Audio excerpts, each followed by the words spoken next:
everyone. How's it going? Oh, it has been a busy week. But we're going to keep on hammering here. I wanted to talk to you guys today about some other wild information about children. So if there's children in the vicinity, I ask that this is an adult-only podcast for you to listen to. But before we get going, thank you guys for being here. Our YouTube is finally growing. We ask that if you can, it is free. Please go over and subscribe to the Kelsi Sheren Perspective, as well as our Substack. You guys can subscribe for free there as well. And if you're just not into any of that, honestly, if you just share, that is more than helpful as well. We have some great sponsors, Ketone IQ right behind us here. The code is Kelsi. And then we also have Good Living right there. And the code is also Kelsi. What's great about them is Ketone IQ is what I use for my cognitive improvement instead of more caffeine.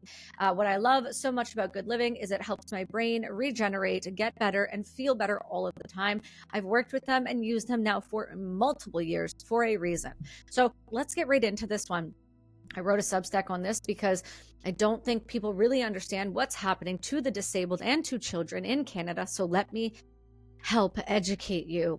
Apparently, according to the Quebec government and other people, some lives aren't worth living, especially our disabled children. So they told me that this was not happening, and we know that to be a lie. Why? Because we've proved it now.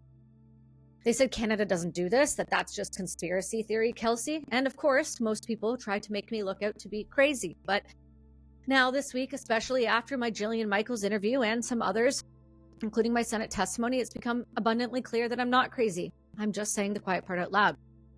Here's our reality. Prominent Canadian bioethicists are already arguing that doctors should be allowed to euthanize severely disabled newborns. Okay, so we're not talking about abortion here, people. We're talking about children that are born and living and breathing. And then the doctor walks over and decides to kill them. So if that doesn't make your skin crawl, I literally don't know what else I could say that actually does. Top medical journals are publishing papers defending this so-called after-birth abortion. That is called murder, in case anybody's got that confused. See, Parliament has been exploring extending medical assistance in dying, which is euthanasia, which is killing laws to mature minors. Now, that's an oxymoron because we also know that 12-year-olds can't make a decision about their hormones, let alone make a decision to die. They're going to, this is what they want. This is what they've been expanding. This isn't conjecture. They've literally been lobbying. Dying with Dignity, CanMap has been lobbying the Canadian government to do this. You can actually go on their own websites and read it yourself. This is not me like making stuff up. I'm literally just finding data and reading it to you. I'm not making anything up. They do it all for me. That's what's terrifying. They want to start this around the same time the Made for Mentally Ill Only, which is in 2027. And that's terrifying because hospitals are already making end-of-life decisions for infants under the language of withdrawal of care. And if you think that this is weird, it's a cultural shift and it is not harmless in any way. And if you're not paying attention, I do hope you start now. Hey guys, this episode is brought to you by Good Living. I am so excited to tell you about something that's become such a meaningful part of my wellness routine, Good Living. Now, this isn't any brand. This is actually a brand I know all of the owners behind. And let me tell you, their integrity, their dedication, and their quality is the real deal. Their microdosing and functional blends are crafted with intention, and you can feel it. Everything is tested and made to support you in tapping into your own rhythm. We're talking about blends for anxiety, depression and stress, ADHD, brain health, inflammation, sleep, and energy. Seriously, they have thought of everything possible. I know firsthand how much love they pour into every single product. So if you're ready to check them out and explore more, go to itsgoodliving.com. And trust me, it's a journey worth taking. That's itsgoodliving.com, itsgoodlivin.com. And make sure to use the code Kelsi and get 20% off your first order today. The academic justification has already been written, and they think that their intentions are very clear, that death is acceptable not only for Canadians, but also for others. A gentleman by Udo, a bioethicist at Queen's University, has co-authored a peer-reviewed paper arguing the ending of lives of the severely impaired newborns can be morally justified. The second you use the word morally justified killing children, we are not on the same planet. We're just not. When you say that there's in any way moral justification for killing kids, we are not on the same planet. You are mentally ill and should be looked at.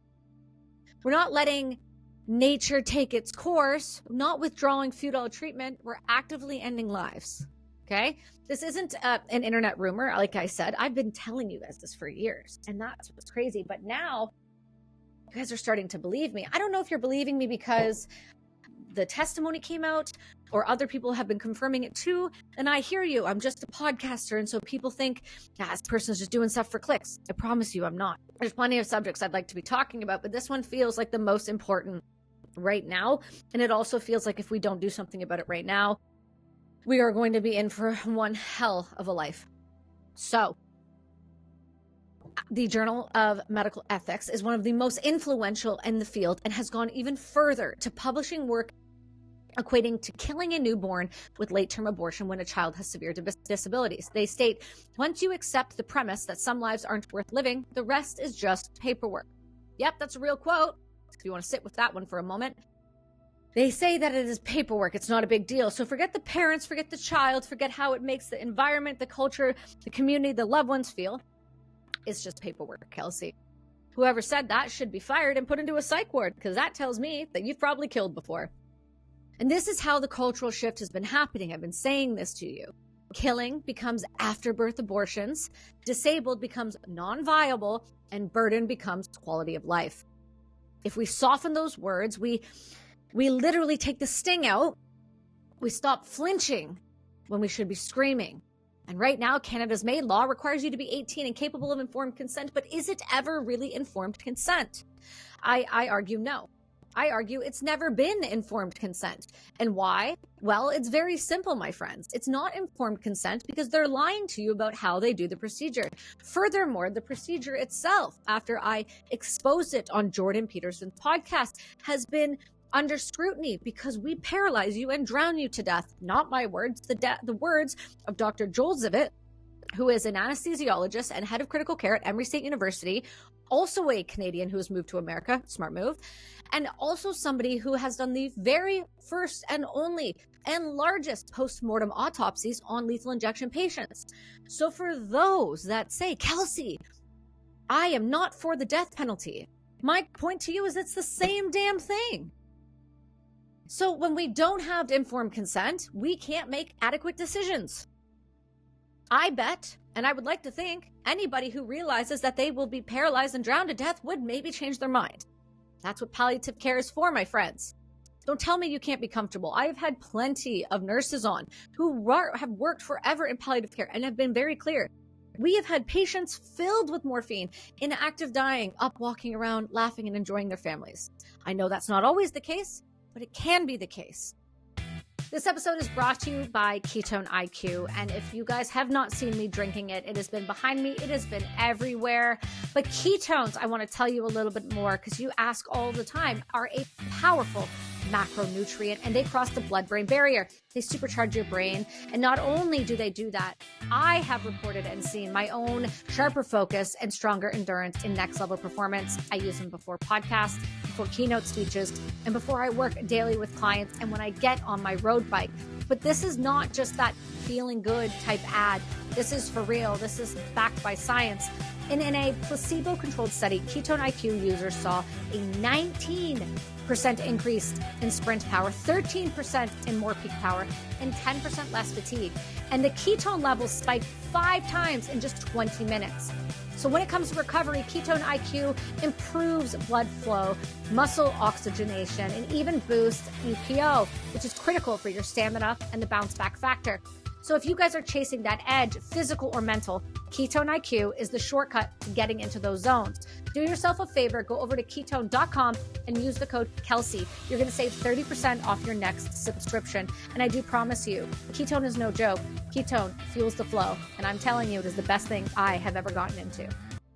Now, this is a wild term, right? Informed consent, because it doesn't actually inform people. People like dying with dignity continue to lie. And they lie in order to kill more people. And that's a hard line for me. But the Parliament's Joint Committee has already recommended exploring MAID access for mature minors. Children, They are talking in our government about killing children. And they say it with a straight face while collecting your taxpayer dollars as a paycheck. So fact checkers love to yell, shout, no, it's not legal yet. And they're right, because it will be legal soon. The College of Physicians in Quebec has begun advocating for children from the ages of 0 to 1 to have access to MAID. See, but that's not the point. The point is that we are normalizing a debate around murder. We're priming an entire society to accept what was once unthinkable a decade ago. Literally, 2016 is when this bullshit came into law. And even without legalizing euthanasia for minors, infants die in Canadian hospitals today because life-sustaining treatments are withdrawn, with clinicians deciding that continued care is not in the best child's interest. What? You're in a hospital. This is why I stay out of Canadian hospitals. I want nothing to do with them. They make me nervous and uncomfortable because they will fucking kill you anyway. Because you know how these people work. Oh, so let's stop pretending. Let's just be honest. Withdrawing ventilation surgeries and feeding tubes ends a life. That is not compassion. That's horrific. That is starvation. We're talking about something so different here, guys. We're talking about desensitizing an entire population that death is normal. And I get with the quality of life going down in Canada and with everyone losing their homes to the Indigenous and with, the country being overrun with India. Like, I get it. We have no money. We're broke. Our military is broken. We have a talking head as a leader being run by the CCP as he lines his pockets. I mean, I get it. But I don't want you to die. I want you to stay with us. Enough to realize that Canada's falling and get the fuck out. But don't choose to end your life. The Supreme Court's landmark decision requires consent, even with court oversight before withdrawing care. But this is also not helpful, because we now know that our courts, our judges, our doctors have been captured by this pro-death narrative. They make a ton of money off of it. Take a look at Stephanie Green for a second. That woman makes multiple tens of thousands of dollars to go speak about how much she loves killing every day. I don't know who the hell's paying her. They should get their money back. So now let's combine that with reality with mainstream bioethicists that are arguing that some disabled newborns shouldn't have lived. So ask yourself, where does this road lead? Because I think that we are already so far down it, but apparently I could be wrong. If you think this is hypothetical, let's take a look at the UK. This year, The Independent exposed how 3 disabled children died in one of Britain's largest pediatric rehab centers. They were left alone in beds, abandoned. Protocols were no longer followed. Coroners flagged systematic neglect, and police have now reopened the investigation. Yes, different country, but same human system, same king, same rule of law, same risks when we build a culture that quietly agrees that some lives matter than less. In case you haven't caught on, that is definitely the narrative of the Carney and the Trudeau government. I've said this before, and this may sound like I'm repeating myself, but I am a combat veteran, and I have sat with people and continue to sit with people day after day after day who have wanted to die. And I understand that despair. But I'm not okay with a culture that starts negotiating the value of a newborn's life. I'm not okay with the sanitizing language of infant euthanasia to make it sound like a healthcare policy. That's fucking eugenics. I'm not even being facetious. I'm being dead serious. This is where it starts. I'm not okay with academic thought experiments becoming the hospital protocols. And disability is not a death sentence. Dignity does not require perfection. But somehow we've allowed this narrative with TV shows like Mary Kills People and The Morning Show, bragging about Dignitas. Give your fucking head a shakes, ABC. Give your head a shakes, Apple. What are you guys doing?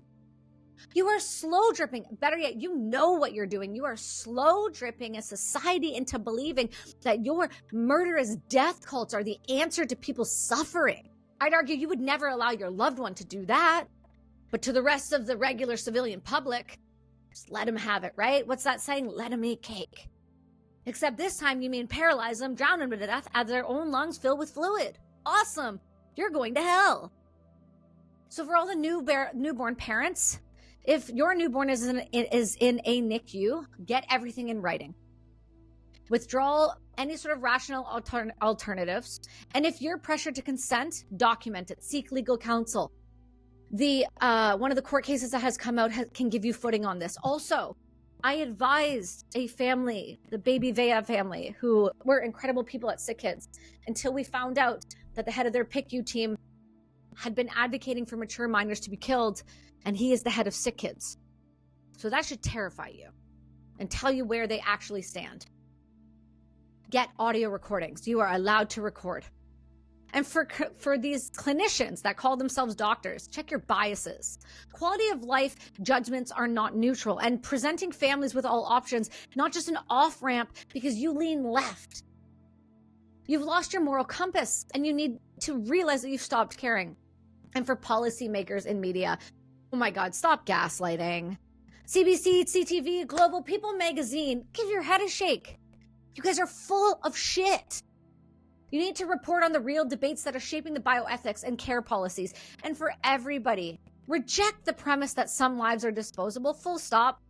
Because once we continue to move this line, it does not move back. This is not emotive language. This is a reality check for those that are listening. First, they change your words, then they change your choices, then they become law. And one day, a decision about whether your child deserves to live or die will sit on somebody else's desk. And you want to pray it's not Dying with Dignity or Ellen Weeb or Stephanie Green. These people that play physicians who murder all day are not healthy. They are mentally unwell. And I won't stand by quietly while we normalize this. I won't soften my language because it makes you feel safe and better because I'm not Canadian enough for you. And I won't pretend this isn't happening, and neither should you. Killing people is wrong, and I can't believe I even have to say that out loud. This is where we are at. I know these are heavy subjects, and this is different because the show has shifted, but I ask you, stick with me on this one. We are fighting up against something so different, something so dark. The spiritual war is for real. And I am not alone in this fight. But I do tell you, sometimes it feels that way. A huge, huge, huge, huge thank you to Jillian Michaels for having me on her show recently to expose this. A massive thank you to Blake Richards and the Conservative Party for bringing me into the very first veteran suicide study and allowing me to wake up an entire nation. And to the podcast that continue to have me on to have this conversation, Jordan Peterson, Trigonometry, Constantine Kissin, Francis Foster. Your support, your love, and your care means the world to me because I cannot do this without others helping to amplify my voice. If you guys liked this one, please go subscribe over to the YouTube. Go check out all of our awesome sponsors. Go check out the Substack. It's all free, people. Thank you so much for being here, and I will see you all next week.